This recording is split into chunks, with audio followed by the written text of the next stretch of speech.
We're on bottom of Hamid base. So we were talking about yesterday, we were trying to figure out, interestingly, that the Ovdei Kochavim, by their holidays, so they would go ahead and they would go based on how Noach and the Avos would bring their karbanos. And if the Avos and Noach would bring their karbanos and it wasn't mechus or aver, if they wouldn't bring a korban that was missing a limb, so then the Ovdei Kochavim wouldn't be bringing a korban that was missing a limb either. So the Amar Belazar, 5 lines from the bottom, Minayin lemechus or aver to asur b'nei Noach. How do you know that mechus or aver was actually asur to b'nei Noach, which would make it asur to the way that they figured out that it would be asur to the Ovdei Kochavim as well? Dechtiv mikol achai mikol basar shnai mikol. That mikol achai, Noach should bring mikol achai. Amar Torah, havei behema shechayin rosh haivarim shalah. Only bring a behema whose rosh haivarim, only bring a behema whose limbs are intact. So mikol achai, we learned that b'nei Noach, or that Noach only brought animals that had all of their limbs, and therefore, so too, the Ovdei Kochavim who are learning from Noach are going to say that we're only going to bring animals who have all of their limbs. Says the Gemara, treifa delo. But mikol achai is really to exclude a treifa. Now it's interesting, at this point, usually when we say treifa, we mean an animal that's going to die within the next 12 months. But over here, the Gemara seems to be learning treifa, as we'll see in a second, as an animal that cannot procreate. So maybe mikol achai excludes a treifa. Treifa milechayo zera nafka. A treifa is excluded from the fact that HaKadosh Baruch Hu tells him lechayo zera. It needs to be an animal that can then procreate after the mabul. So a treifa which can't procreate after the mabul, that's excluded from l'chayo zera. Therefore, you don't need it to be excluded from mikol achai. Therefore, mikol achai excludes one that's missing a limb. Says the Gemara, hanicha l'man damar treifa eno yoledis. That's good according to man damar says that a treifa can actually have children. El l'man damar treifa yoledis meikal meimar. If a treifa can actually have children, so then it's not excluded from l'chayo zera because it could still be l'chayo zera. Says the Gemara, amar kra itach. It should come. He says mikol achai mikol basar shai mikol tavila tevar liyot itach. Bidomin lacha. It should be similar to you, Noach. And since you, Noach, are not a treifa, it's excluding a treifa. Maybe Noach was a treifa. Maybe he was going to die in the next 12 months. Crazy. First of all, we know, the Gemara doesn't even seem to acknowledge that and says, what do you mean? He lived for another few hundred years. So maybe it means that he's a treifa in his personality and his character traits. Tamim ksivbe. It says he was tamim. V'dilma tamim bidrachav haya. Maybe he was just tamim bidrachav. It doesn't mean that he was tamim and he wasn't a treifa. Tzadik ksivbe. Tzadik tells me that he was tamim bidrachav. Dilma tamim bidrachav v'tzadik b'masav hava. Says the Gemara, okay, fine. We can't learn from tzadik and tamim because maybe it means about his personality. Lo sakadaitach de Noach gufe treifa have di sakadaitach Noach treifa gufa have. Amalei rachmana kavasech ayil shleimin lo ta'ayil. If you tell me that itach means that they need to be like you, so if Noach was a treifa, it would make no sense. Then HaKadosh Baruch Hu would be telling to Noach, I need you to bring only treifas onto the teva, who are like you. By definition, it must be that itach means that are like you. You're not a treifa. Therefore, those are not going to be treifas either. So it comes out at this point that we learn from itach, according to this mandamar, and we'll chaz everything in a second, Meitach teaches us that a treifa doesn't go on. We originally thought you learned it from lachio zera. Says the Gemara, if it was just meitach, it has to be like you, so it can't be a treifa, but you're allowed to go ahead, since you just need companionship, you're allowed to bring an old animal, an old lion, or an animal that can't procreate. Says the Gemara, Kasav Rachmana zera. That it's not just that, it's for companionship, it has to be able to procreate as well. So as the lions were lining up, so Noach would say, how old are you? He'd say, I'm 80 years old, sorry man, you're too old, you can't join the teva. Is that really the shot on this story? Because Hashem sent animals to the teva. Noach didn't go searching out. Right. It's interesting. So, it sounds like, that Pashup shot in the Torah is that he needs to go ahead and needs to go find the animals. And it's just saying, when you're picking the animals, so the animals that you pick, or even if I send you the animals, I'm not sending you every single one. If I send you a bunch of animals, make sure that you separate the treifas out, and you separate the old ones out, and the ones that can't have children. So it comes out, according to this Gemara, that there's really 3 things that couldn't go on the teva, and therefore, by definition, if the Ovdei Kochavim are learning from the 3 types of korbanos that the Ovdei Kochavim cannot bring. They can't bring one that's missing an aver, which is learned from mikol hachai. They can't bring one that's a treifa, that's either going to die, we would say, within the next 12 months, or according to one mandamar, that can't procreate, or maybe both. They can't bring a treifa, and that's from either the word lachayo zera or from the word itach. And they also can't bring a animal that's not going to be able to procreate. Because again, the purpose of bringing them on the teva seemingly was not just for companionship for Noach, but was actually that after the mabul they can procreate and go ahead and start life again. And that would be from l'chaya zera. So it comes out again that there are three types of animals. Whatever you learn, whatever the drush is, there are three types of animals that couldn't go on the teva. An animal that was missing a limb, an animal that was a treifa, that was going to die within a year seemingly, and an animal that could not procreate, that was a saris or was a zakin. And therefore, those animals, seemingly according to the way we're learning now, those animals would be aser for the Ovdei Kochavim in their minds to be able to bring to their gods as well. That's what the Gemara says. Zak the Gemara, Ibayalahu. So now we're going back. We said in the Mishnah, if you remember, on Beis Amid Aleph, we said that Shlosha Yamim, Lifnei Dein Shel Ovdei Kochavim, Shlosha Yamim, Aser Laseis V'Laseis Imam. Whatever you're allowed and not allowed to do. You can't do business with them, you can't lend or borrow, etc., money, utensils. It's 3 days before. So the question is that ad v'ad b'chlal or ad v'lo ad b'chlal? Does it mean 2 days plus their holidays? Or does it mean 3 days not including their holidays? Says the Gemara, Shlosha Yamim hein v'idei, and Odil mehein below idei, and Tashma, Rabbi Shmuel Omer Shlosha lifneihem, u'shlosha la'acharei aser, it's aser not only to do 3 days before, but 3 days after. Isa kadaita hein v'idei, and if you think it means the 3 includes their holiday, Rabbi Shmuel Yomi den chashulu meikar v'chashulu lebasof, then it makes no sense. And he's basically saying you can't do 3 days before and 3 days after. 3 days before includes 2 days plus the holiday, then 3 days after would be the holiday and 2 days, and it would be double dipping. You're basically including the holiday. It must be 3 days before, I mean 3 days before, plus the holiday, plus 3 days afterwards. 7 days total, not 5. Says Gemara, no, you could still learn that even within Rabbi Yishmael, it means 2 days before plus 1. I did Tana Shlosha Lifnei, and once it says Shlosha Lifnei, which is 2 from before, and then the holiday itself, Tana Nami Shlosha Lachrem, it said 3 afterwards, but really it means 3 afterwards, 3 totally afterwards. That means according to this, the way the Gemara is understanding now, it might mean 2 from before plus the holiday, and 3 total afterwards. That means a total of 6, not a total of 5 and not a total of 7. But the Gemara, again, doesn't have to prove it, just to say you can't bring a proof from Rabbi Shmuel. So we have no proof from Rabbi Shmuel, whether it's a total of, again, 3 including the holidays, or 3 plus the holiday, which would be 4. So really the question is it 3 or 4? Tashma de Amar of Tachlifa Bar Dimi Amar Shmuel, Yom Echad L'Divrei Rabbi Shmuel Le'olam Aser. So this is interesting. Rabbi Shmuel holds, Yom Echad, Sunday, it's always aser to do business with the non-Jews, with the Ovdei Kochavim. You can never do business with them on Sunday. Well, not just on Sunday. If you hold that Yom Aleph from him is the Eidein, then the way you really have to read this is L'Divrei Shmuel Le'olam Aser. Le'olam, you can't do business with the Ovdei Kochavim. Why? What's pshat? The Gemara is learning that Rabbi Shmuel is saying it's usher to ever do business with them. Why? Because Rabbi Shmuel seems to be saying Sunday is their holiday. What 3 days before Sunday? Thursday, Friday, Shabbos. What 3 days after Sunday? Monday, Tuesday, Wednesday.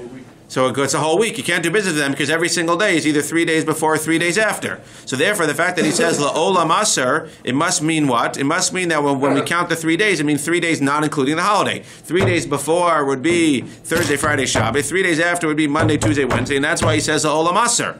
But Lamaisa, if in fact he included, or if in fact when we say 3 we mean to include the Sunday, then it would only be Friday, Shabbos, Sunday.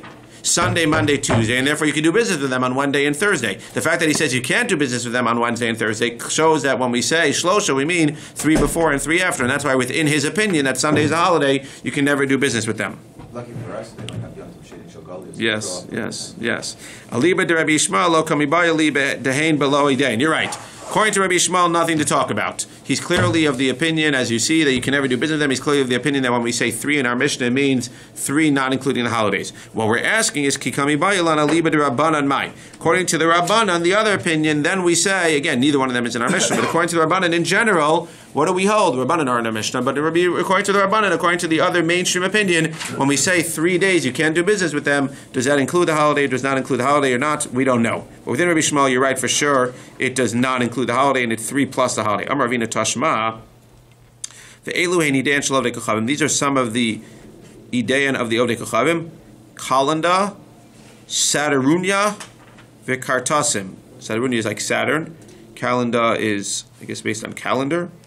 V'amar B'chanan Barava, Kalanda is Ches Yamim Achar Tekufa. After the winter solstice.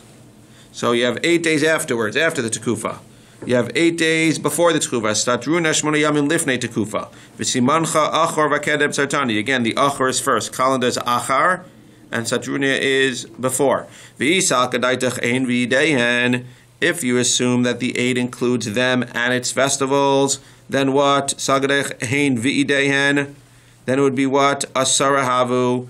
Then it would be a total of 10. Why? Seemingly because, again, Rashi doesn't really say much here, but if the 3 in the Mishnah means a festival plus 2, that means including the festival itself, then the Satrunya and the calendar is really 8 plus 2. It's the festival plus another 2, and the Mishnah should have mentioned that there are some holidays that are 10.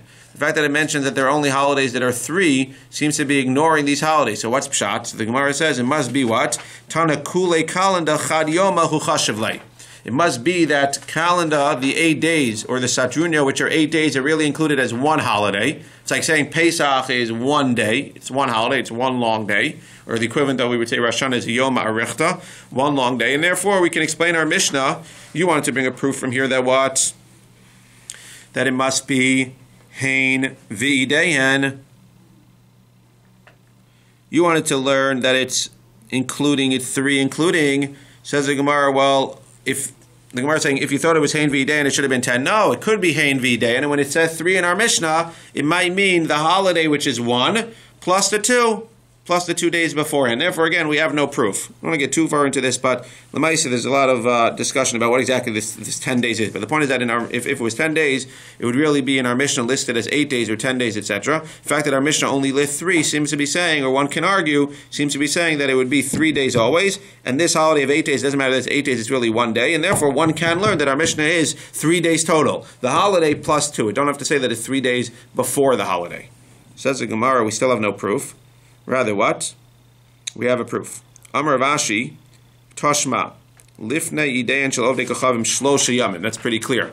Before the holiday of the Ovdei Kochavim, you have to keep 3 days. If you think that the 3 days includes the holiday itself, Lisnei Idein Shel Ovdei Kochavim Shlosha Yamim, it should have said the Idein is 3 days, which would be the actual holiday plus 2. And if you say, no, this is also teaching us 1 plus 2, and it says to tell you that there is no problem of doing business with them after Idayan. Listening, it should have said Edam Shalom Dekochavim Gimel Yamim Lifneim. It should have thrown in the idea of Lifneim only. 3 days Lifneim. Says the Gemara, the fact that it says Lifnei Idayan, the fact that it says it the way that it says it, Lifnei Idayan Shel Ovdei Kochavim Shlosha Yamim, before the actual festivals of the Ovdei Kochavim is 3 days that you cannot do business with them. Shma Mina, Hein below Idayan Shma Mina. It's pretty clear from this brisa. At the end of the day, it's telling you that there are 3 days that it's usher to do business with them, not including the holiday itself. You read it pretty straightforward. Lifnei Idayan, before the Idayan, not including the Idayan Shel Ovdei Kochavim Shlosha Yamin. Therefore, it comes out Shma Mina that in our Mishnah, when it says Shlosha Yamim, you can't do business with them. It's pretty clear from this brisa that it means you cannot do business with them for 3 days before, not including the holiday. So if you want to include the holiday, it would be the holiday plus 3 days. And if you're going to include 3 days after the holiday, so Einachanami, you would say that it's 3 days before the holiday, then 3 days after the holiday, which would be a total of 7 days. And therefore, Rabbi Yishmael, who holds that every Sunday is the holiday, would make sense. So you can never do business with them because every single week you're going to have 3 days before and 3 days after and the holiday, and you're going to end up with no business with them at all. So that's why even within Rabbi Shmuel it makes sense. Rabbi Shmuel is just being machmir by holding that every Sunday is a holiday, as opposed to the other opinions will say that every Sunday is not a holiday. Therefore, on a regular week you could do business with them, but on the weeks that they actually have their idayan, that they have their festivals, l'maisa, you cannot do business with them 3 days before, plus the holiday, plus 3 days afterwards, a total of 7 days. So the Gemara. It's just important to say that most contemporary poskim seem to say that the holidays today are not the holidays. So it doesn't mean you have to take off 3 days and Boxing Day and you can't buy anything on Boxing Day or sell anything on Boxing Day or all these other things. Today, contemporary poskim seem to say that the idayan that they're talking about in this price or in this Mishnah is not necessarily, well, you would have done it anyway, but it's not necessarily the idayan that we're talking about today. Ibayalahu. So this is interesting.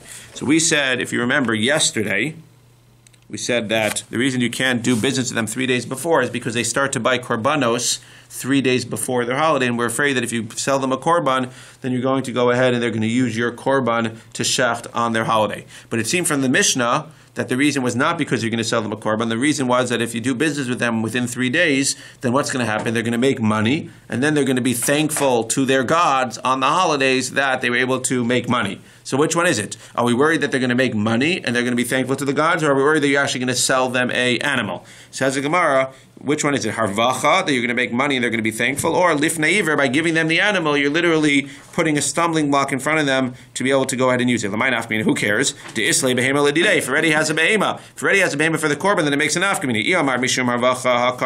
Then it would be usher. If you say it's because we don't want him to be thankful to his gods, then it doesn't matter that he already has a behema. It's not about you selling him a behema. It's about him making money, and he's going to make money on you, and he's going to go on the day of the holiday and say thank you so much for all of the money that he made, and that's going to be your fault. If he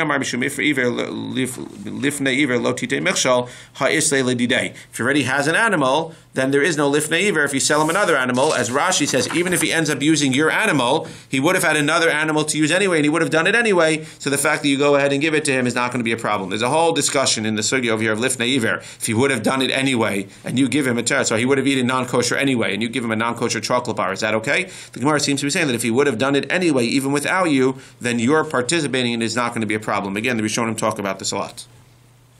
What if the reverse is true? I know the Gemara's not, I don't think he's going to deal with this, but if the reverse is true, can we not deal with non-Jews before our holidays because perhaps we would say, in the schus of somebody else besides Ron Shalom, we would have some benefit? Because why is the logic only one way? Because I'm not sure that your worry is not a din in doing business with non-Jews. Your worry is a din in doing business with Jews as well. If you're talking about a lack of emunah, it's not a din like I spoke about yesterday before the no-frills minion. It's not a din in the fact that you're getting it from a non-Jew versus getting it from a Jew. You'd have the same challenge if you were getting it from a Jew. Then you say you can't do business with anybody for 3 days. It's not a din in doing it with an Ovdei Kochavim specifically. If I do business with a Jew for 3 days before, I'm also going to think to Hashem that it's because of that Jew that I have the money, not because of God. It's not a din in doing business with an Ovdei Kochavim. We're not worried that you're going to say I'm dafka getting it from the Ovdei Kochavim versus a Jew. It's the fact that you're not getting it from God. If you're not getting it from God, it could be that it's a Jew that's doing the business with you also, and you'd still have that same taina, that it's from the person and not from Hashem. It's not a din in the Ovdei Kochavim. That's what I would say. Zak the Gemara, v'chi islay lo avar mishum iver lo tite mechshol. And the Gemara is asking, and if he already has a behema, so you're telling me that when I sell him another behema, it's not lifnei iver? Who cares that he already has a behema? V'atanya, we clearly see in a brayso, Amar Rabbi Nasan, minayin shelo yoshid adam kos shel yayin l'nazir. How do I know that I can't? There's a kos of yayin sitting here. A nazir is not allowed to drink it. How do I know that I can't pick it up and hand it to him, even though he would have drank from it anyway? Ve'ever min achai livnei noach. There's an ever min achai sitting right in front of bnei noach. He's about to eat it. How do I know that I can't put it on the fork for him and give it to him? Tamalomar v'lifnei iver lo tite mechshol. Ve'acha dechilo yavino le'shakli ihu. You see over here that even if you don't do it, he would have eaten it anyway, he would have drank the wine anyway, and liyet, you're over lifnei iver. Says the Gemara, no, wrong. And obviously we're talking about a case, where you're on two opposite sides of the river, and it's not a din that you're handing him something that's right in front of him. It's that you're throwing, I don't know how exactly, but you're throwing the koshel yayin across the river and he's getting it. You're throwing him the ever min achai across the river. But einachanami, the Gemara seems to be saying that if he would not have access to it, that's the only problem. If he wouldn't have had access to it otherwise, but if he would have had access to it anyway, then the fact that you're helping him is not going to be a problem. And this again would have very, very many practical ramifications. If the person would have access to the food anyway, so let's say he was going to eat non-kosher at nighttime, and you're giving him access to the food now earlier. Is it a timing thing where now you gave him a chocolate bar? Yeah, he eats non-kosher at home all the time, but I'm giving him a chocolate bar, so he would have eaten non-kosher anyway. Is it a din that I'm giving him more non-kosher? Or if he would have eaten non-kosher tonight, he was going to go to the store himself to pick it up. So if I go to the store and I get it for him, is that a problem? It seems like it's not a problem. It seems like if he was going to do it anyway. Again, it would be a question, as somebody phrased it in the first year, it would be a could've versus would've. Is it a could've that he could have done it? And now, if he couldn't have done it, I'm going to be chayav. But if he could have done it anyway, I'm not going to be chayav. Or is it also a would have? If he would have done it, but I'm still going to be chayav, even if I help him or not. So again, you can see how it could be a complicated thing. But Pashup Shar over here, so what he's talking about is that he wouldn't have done it without you. If he wouldn't have done it without you, then you're going to be chayav. But if he would have done it anyway without you, he already had this behema, and he would have brought it anyway. The fact that he brings your behema, he doesn't need you, quote unquote, that's how I would phrase it. If he doesn't need you, so then if you help him, even though you're hastening it, even though you're helping him, even though you're giving him a better korban, at the end of the day, if he would have done it anyway, the Gemara seems to be saying, you would not be chayiv. And it's only where he wouldn't have done it, where he was on the other side of the river and he couldn't have done it without you. So again, you see it's interchangeable, would have and could have, but that would be an interesting discussion. But that's how the Gemara answers it over here. Shma mina, sorry. Dekanami, I understand that we're talking about two sides of the river. Diktani lo yoshid, it sounds like you can't pass it to him. Veloktani lo yitain, you can't just hand it to him. So it's Shema Mina, that we're not talking about when you're standing right next to him, it's across the river. If he couldn't have done it without you, that's when you'll be chayiv. But if he could have done it anyway, or would have done it anyway, you will not be chayiv, and that's why in our case, where he had another animal, you will not be chayiv. So that's the nafkamina. The practical nafkamina would be if he already has an animal, if it's a din in harvacha, it's still going to be asur. If it's a din in lifnei iver, then it will not be a problem. Says the Gemara, Hu nasa v'nasan mai. Now the Gemara asks, we know it's asur to do business 3 days before. So now the question is, let's say you were over that Isser, and you do business with him. Now you have money that's Asr money, quote unquote. Is that money Asr Bana? You did something you shouldn't have done. You sold him something a day before his Ideyan. Now you have $1,000 that you got from him for selling it, okay? Even if you want to deduct the principal, whatever you want to say. You have $1,000 of illegal money. What's the status of that money? Are you allowed to be mutter b'hana or not? We know that there are some times where things are just going to be Asr B'hana. Basar b'cholav is Asr B'hana. A whole discussion about dog food, for instance, where dog food is basar b'cholav. It's not so fast you're allowed to feed your animal dog food. So that's parenthetically. But over here, we're talking about you have stuff over here, and you have money that you got, quote unquote, illegally, something that you shouldn't have done. So b'diavad, after the fact, is the money that you got from the guy, is that going to be asr b'hana or not? Rabbi Yochanan amar nasa v'nasan asr. That money that you made from him is asr. Reish Lakish amar, the same way that we seem to paskin with the aleph, is nasa v'natan mutter. L'chachila, of course, you did something wrong. You did not avera by doing business with him 3 days before his holiday. But at the end of the day, the money that you made is not going to be asr. Esrei Rabbi Yochanan l'Reish Lakish, where we seem to say now we're going to bring a proof that it's asr. Idan shel dekochavim nasav nasan asurin. My love lifnei idan. It sounds like if you do business with them beforehand, then that money is going to be asr. No hana lo idei handafka. No, it's talking about on the holiday.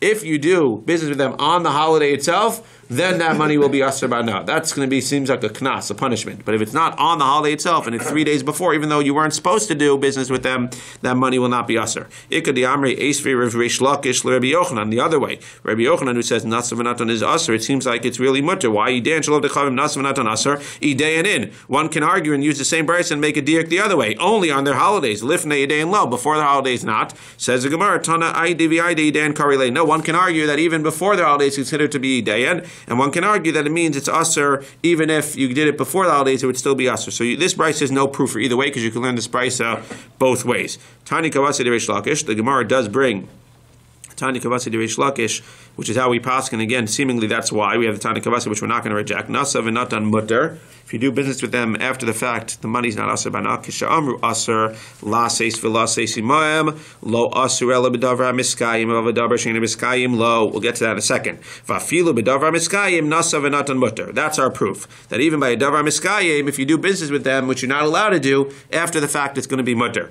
What are we bringing in now? What's this new thing about the davar miskayim? So he's learning over here. Again, this is not our proof. Our proof is the last part of the brayso. V'afilu b'davar miskayim nasav and natan mutter. After the fact, the money is mutter, which is like Reish Lakish said, which b'diavad says that if you do business with them, the money is not asr b'hana. But what's this additional thing that we're adding here? We're saying that when we said you can't do business with them, that was only something that's going to be miskayim. But a davar she'eno miskayim lo. What does that mean? It means, for instance, let's say vegetables. What are we worried about?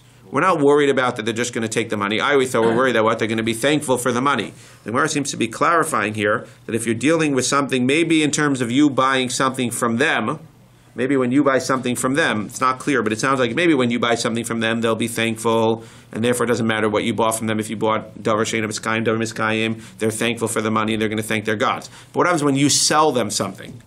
This is how I'm understanding the Gemara. When you sell them something, the Gemara seems to be making a difference between something that's perishable and something that's not. If you sell them a diamond necklace, and now they're wearing the diamond necklace while they go and bow down to their Eidehen, to their Odei Kochavim on the Eidehen, then we understand that they're going to praise them. But if you sell them some vegetables 2 days before their thing, and they eat those vegetables for breakfast that day because they get bad, they're not going to think 2 days later, oh, thank you so much for the vegetables that the Jew sold to me 2 days ago. That's what it seems to be saying in terms of buying from you. That's how I'm understanding the Gemara. Buying from you, they're allowed to buy from you things that are eino miskayim, that are not going to make it to their holidays. But things that will make it to their holidays, they're not allowed to buy from you because at the end of the day. But in terms of buying from them, seemingly it would be asr across the board. Tani Rav Zvid b'devei Rabbi Yoshia davar she'im miskayim mochrin lahem aval ein lokhin mehen. Davar she'im miskayim, again, this is exactly what I said. Okay, that was Mechavin, even though I did it before, I didn't remember. So Davar She'em Eskayim is Mochrin Lahem. Yeah, I should have remembered. I already did it twice. Davar She'em Eskayim is Mochrin Lahem. You could sell to them a Davar She'em Eskayim. Aval Ein Lochin Man, you can't buy from them, because again, what you buy from them doesn't matter. The fact that they have your money is what they're thankful for. But in terms of selling to them, unless it's something tangible that they're going to be able to hold on to during the actual service, then it wouldn't be a problem, because they're not going to remember that 2 days ago they bought a red pepper, which they ate 3 days ago, that they bought a red pepper from the Jew. There was a man who tried to get Rabbi Yehuda in trouble. And what did he do? Rabbi Yehuda Nasi, he threw a Caesar dinar to him on the day of the holiday. What's the problem? So he said, Heicha Avid. So he didn't know what to do, Rabbi Yehuda Nasiya. Ishkale azilu moda. If I accept it from him, he's going to be moda. What does it mean he's going to be moda? As we'll see in the Gemara in a second, if the Jew would accept the coin, even if it wasn't selling it to him, then this non-Jew is going to be happy that what? That the Jew needs me. If Rabbi Yehuda keeps a coin, it shows that the Jews need us. If the Jews need us, it's something that we're going to be thankful to our gods for. Baruch Hashem, thank you. We're going to bow down to you that the Jews are dependent on us. So he can't keep the coin. Lo ishkale, but if he doesn't keep it, havi le'eva, if he throws it out, then he's going to cause hatred from the Ovdei Kochavim. Amalei Rish Lakish told Vizarak or told the boar befanav. Just go throw it into the boar in front of him. Amar kol shekain to havi le'eva. He's going to have eva. Kila achayat hu dekaimna. So he decided, what do you do? If you're ever given a present, and again, this could be halacha l'maaseh, if you start to talk about presents and receiving presents right before. So what do you do? On one hand, if you get the present right before, so if you accept it, then they're going to be happy and thankful that you're dependent on them. If you don't accept it, there's going to be eva. So what's he saying to do? He's saying you should get rid of it, kila achayat. You should let it slip out of your hands into the river, so he sees you no longer have it, but he can't be hatred of you because it was an accident. Okay, if that keeps happening, obviously you'll have to deal with it, but that's his solution in this case.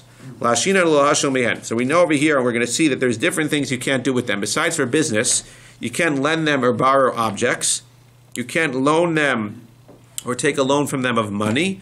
And you can't pay them back a debt or collect a debt from them. So we're going to go through each one individually.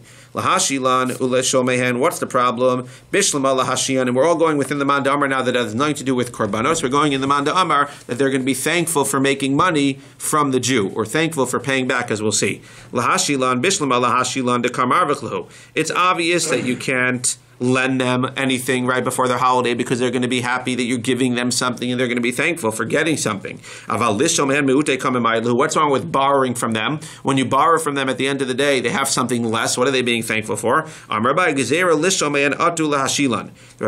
explains the reason you can't borrow from them is because if you borrow from them, now they know that they have a point in the bank that they can go ahead and ask you a favor whenever they need. So they're going to be thankful of the fact that they can go. If you see Rabbi Chananel on the right, it says, Echad, Asi lemeimar liyisrael kashem shehir ticha ani kach tashileni ata.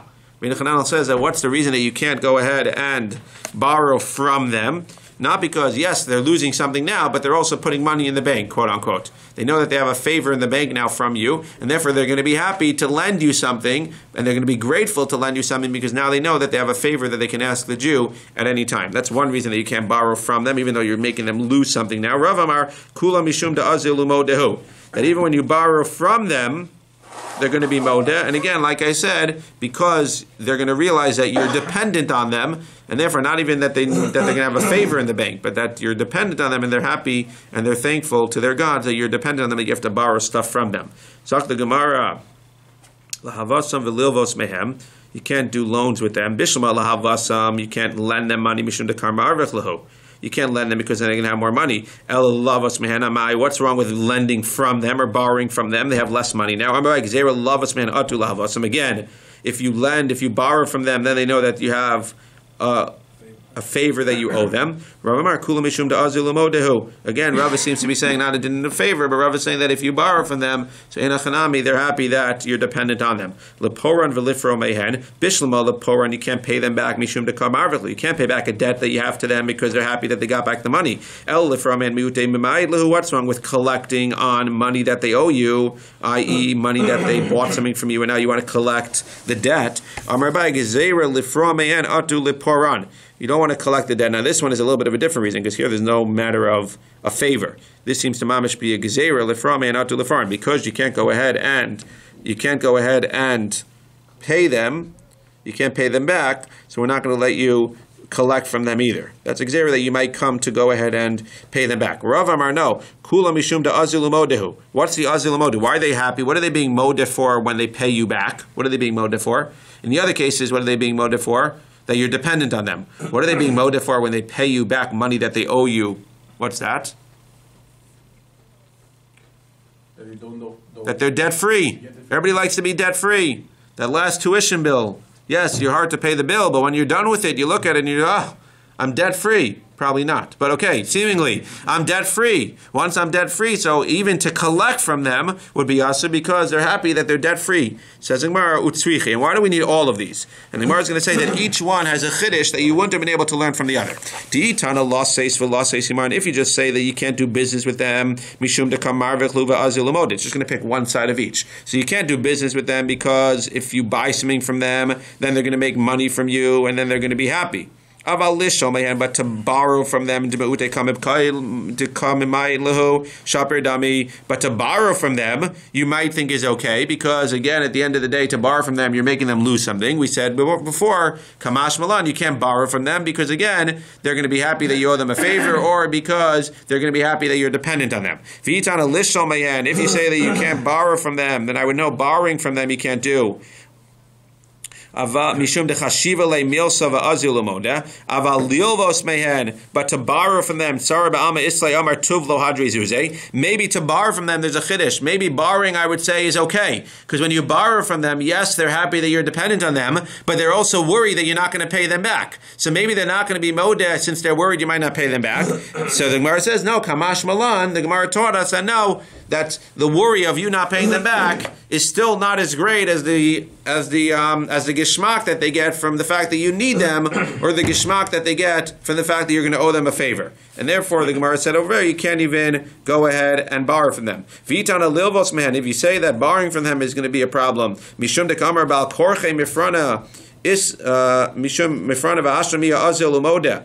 Maybe borrowing from them is going to be a problem, because at the end of the day, they're not going to be so worried, because they know that if you don't pay them back, you said we're worried maybe they'll pay them back, you said kamash malanitz, and they're still going to be happy. Of course they're going to be happy by a halva when you borrow from them, because they know that if you don't pay them, they have a star that they're going to be able to take you to court. Maybe to go ahead and make them pay you back would be a problem, because they'll be happy that they're debt-free. Says the Gemara, no, the fact that they're happy that they're debt-free is not something that, right, you might think that you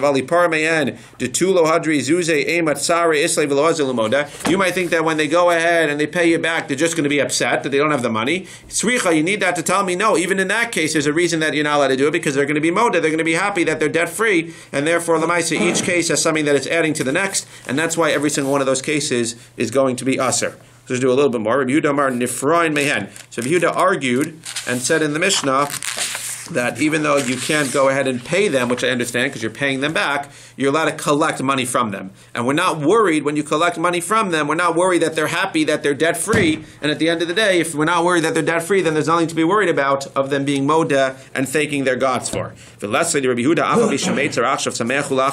sounds to be saying that Rabbi Yehuda says we don't care what happens in the future. That means Rabbi Yehuda seems to agree that when they look at their statement 2 days later, they're going to see that they're debt-free and they're going to be happy. Rabbi Yehuda is not worried. It seems to imply Rabbi Yehuda is not worried about what happens 2 days from now. Rabbi Yehuda is just working on the metzius right now, and the metzius right now is that when they pay you back, they're not happy about it because they just lost a lot of money by having to pay you back. And the fact that they're going to be happy 2 days later, we don't take into account. Is that true? That implies that Rabbi Yehuda says you're allowed to go ahead and collect from them, doesn't take into account the fact that they're going to be happy 2 days later. It doesn't take into account what's going to happen 2 days later. Is that really true? We see elsewhere that Rabbi Yehuda does care what happens 2 days later. Where do we see that? V'atani Rabbi Yehuda omer isha lo tasad b'moim nation nivel hula. An isha is not allowed to put lime on her face. Why? Because it's menuvel to her. It's not nice, and as we'll see in a second, as Rashi says, it's not litzorech hamoed. She can't do something on the moed that's not nice. That's not litzorech hamoed. However, if it was litzorech hamoed, umod Rabbi Yehuda besit sheyichola lekaflo b'moed shetofalta b'moed. If it's litzorech hamoed, even though it's disgusting right now, since it's litzorech hamoed and it's going to be good in a few minutes, avbi shemeitzira achshav simcha hi la'achar zman. If it's not litzorech hamoed, there's nothing to talk about. But if it's litzorech hamoed, then a little bit of pain now, even though it's disgusting, we try not to do disgusting, painful things on Yantiv or on Chol HaMoed. Since in 2 days from now, she's going to look back and say, oh, what's the big deal? Now I have a beautiful, shiny face. So we see what? It's okay. Because Rabbi Yehuda does take into account things that might happen in 2 days from now. So how can you say in our case, he's not going to take into account 2 days later when the guy's going to look at his statement and say, Baruch Hashem, I'm debt free, and therefore you're allowed to go ahead and you're allowed to collect the money from them because we're not worried they're going to be modeh. But you clearly see that Rabbi Yehuda does take into account what's going to happen 2 days later, and he should be choshesh that in 2 days the guy's going to look at his bank statement, he's going to be happy, and he's going to praise his ovei kochavim. Why is Rabbi Yehuda not happy over there? Why does he not take that into account? But by Chol HaMoed he does. Amar of Nachum Bar Yitzchak Chanach lehilchos moed dekulu meitzar achshar simcha lachar zman. No, Chol HaMoed is a different story. In general, Rabbi Yehuda is not worried that 2 days later you're going to be happy. Once you pay it back, you're going to be upset. Why by Chol HaMoed does he bring in this whole thing that as long as you'll be happy 2 days later, everything's okay? Because by Chol HaMoed, the whole thing, all the halachas of Chol HaMoed are a little bit at tsar now, and then you'll be able to enjoy yourself later. Those are all the things. You can cook on Chol HaMoed. Why are you allowed to cook on Chol HaMoed l'tzarech HaMoed? You're allowed to cook because even though it's annoying to cook for many people, l'maisa, since you're going to get on the Moed, you're allowed to go ahead. You're not allowed to do a professional job on the Moed, but you're allowed to do a non-professional job. If your toilet breaks, assuming that you know how to fix toilets, most people know how to fix at least a little lever. Even I know how to fix that little lever to fix in the thing. You know how I learned that? Because in camp, when you wanted to go ahead and keep your sodas cold, you know what they do? They used to put, you remember that? You used to put the sodas in the back of the... It's clean water over there. Don't give me a look. It's clean water over there. It's clean water, not the water like the water in the back, like when you pick up the thing. That's clean water. So if you want to keep a soda cold, you put it in the clean water over there. Anyway, so you learn how to. It's a chiddush, no? Even back then, we used to think before the internet. Sewer water from the camp. It's not sewer water. It's clean water over there. Anyway, Lamaisa, that little thing that you press. This explains a lot of things. Okay. I can only imagine what you did in camp. So over here, when you go in and you fix that little lever, it's a little bit annoying to fix that lever. But why are you allowed to fix that lever? You're allowed to fix that lever because, again, it's the tzorech hamoed. And even though it's a little bit of pain right now, everything by the moed, the cooking, the fixing the lever, anything you do on the moed, the plastering, that's why all of that is allowed, because that's the whole din of tzorech hamoed. But when it's not dealing with tzorech hamoed, then Rabbi Yehuda will say, we don't care what happens in 2 days from now. Says the Gemara, Ravina Amar, Ove Kochavim Le'inyan Piron Le'olam Meitzer. He says it's not a din in Moed versus not Moed. It's that at the end of the day, there is no such thing. Nobody in Mitzius is really happy and looks at their tuition bill and says, oh, Baruch Hashem, I'm debt free. Maybe in a year from now, maybe in 2 years from now, but if we're going to be choshesh, that if you get money from a guy, again, what are we doing? You're having the guy pay you back within 3 days of the Moed. If you tell me that within 3 days of their festival, within 2 days later, the guy's not going to be thankful that he's debt free. Maybe a year, maybe 2 years from now, but he seems to be saying not even 2 years from now. But okay, even if you want to argue, Ravina says nobody a day later is saying Baruch Hashem, I'm debt free. At the end of the day, he's still thinking about, I can't believe I just paid $50,000 in tuition for that. Says the Gemara, Masnisan delok Rabbi Yeshua ben Karcha. Our Mishnah is not like Rabbi Yeshua ben Karcha. Detanya, Rabbi Yeshua ben Karcha Omer, Malve bishtar einifran mehen, Malve al penny from him Mishu kamet samiyadim. Very interesting. So Rabbi Yeshua ben Karcha, again, our Mishnah, which is passing like Rabbi Yehuda.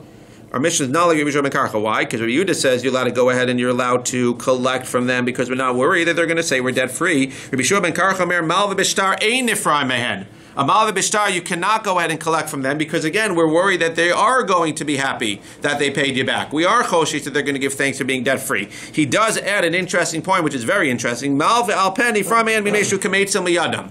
If you have a hava bishtar, you'll be able to collect from the non-Jew next week. You can't go ahead and collect it 3 days before their festival or closer because at the end of the day, they're going to be grateful. But if you don't have a hava bishtar, even though we're worried that enachanami, when you go ahead and you collect, we are worried that they're going to be grateful, that's pushed off by the fact that if you don't collect now with the hava that's not with the star, they're never going to pay you.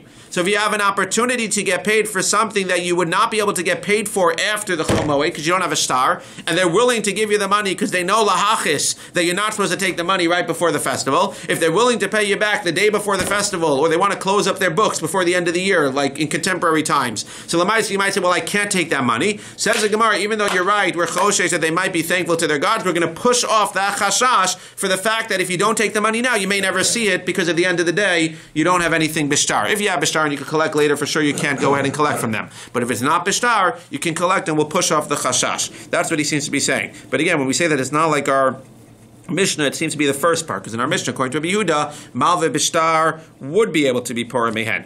Then the Gemara says, Yosef Achori de Rav Ava, Yosef Rav Ava, Kamei de Rav Huna, Yosef Kamer, Hilchos like Rabbi Yeshua ben Karcha, the Hilchos like Rabbi Yehuda. How's that possible? What does that mean? They're saying different things. Gemara is saying no. Hilchzik Rabbi Yeshua ha de'amran. Like we said, that Lamaisi, you can't go ahead and you can't pay them back unless it's a milval peh. What's Rabbi Yehuda? A different case of Rabbi Yehuda. I'll just mention the case and we'll talk about it tomorrow. The Tanya, a different case of Rabbi Yehuda is where we pass like Rabbi Yehuda. Hanosein semer litzava litzvolo edom litzava shachar. If I give you a piece of white wool and I want you to dye it red, and you dye it shachar, or shachar vitzavo edom, or you went ahead and dye it, I want it to be dyed black and you dye it red. Somebody pointed out that red and black are right next to each other on the color spectrum. Somebody pointed out that's why he brings these two examples. It's not like two crazy differences. It said if you leave it in for a little bit longer, it turns black. If you leave it in for a little bit less, it's red. So that's why he uses red and black, because they're very similar on the color spectrum. It's interesting because it comes up in Hilchas Nida as well, which is very halacha l'maaseh. But Hilchas Nida, we know that certain red colors are asar and certain black colors are asar, and that makes a lot of sense because they're very similar on the color spectrum. So that was an interesting point that they made. So if you go ahead and he colors it the wrong thing, Rabbi Meir Omer no sin lo demeit smaro. Rabbi Meir says it doesn't matter if black is worth $1 million or if red is worth $1 million. If he does the wrong color, he basically can say to you, here's your money for the white that you gave me. The white was worth $1,000. Here's $1,000. I messed up. I'm paying you for the original thing. Go buy another piece of white, and we're done. Says Rabbi Yehuda, no, we don't go like that, and we'll explain this tomorrow. Well,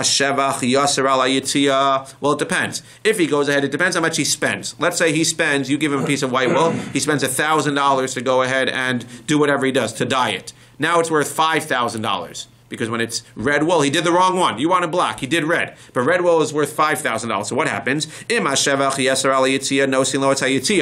that case, you'll get your red wool, which is now worth $5,000, and you just have to pay him the $1,000 for his work. But if he did the wrong one, and now it costs him $1,000, and now that piece of black wool is only worth $500. You wanted red wool, and now it's only $500 because he messed up. So then obviously you're not going to take the loss. You pay him the $500, and now you get, l'maaseh, you get the wool.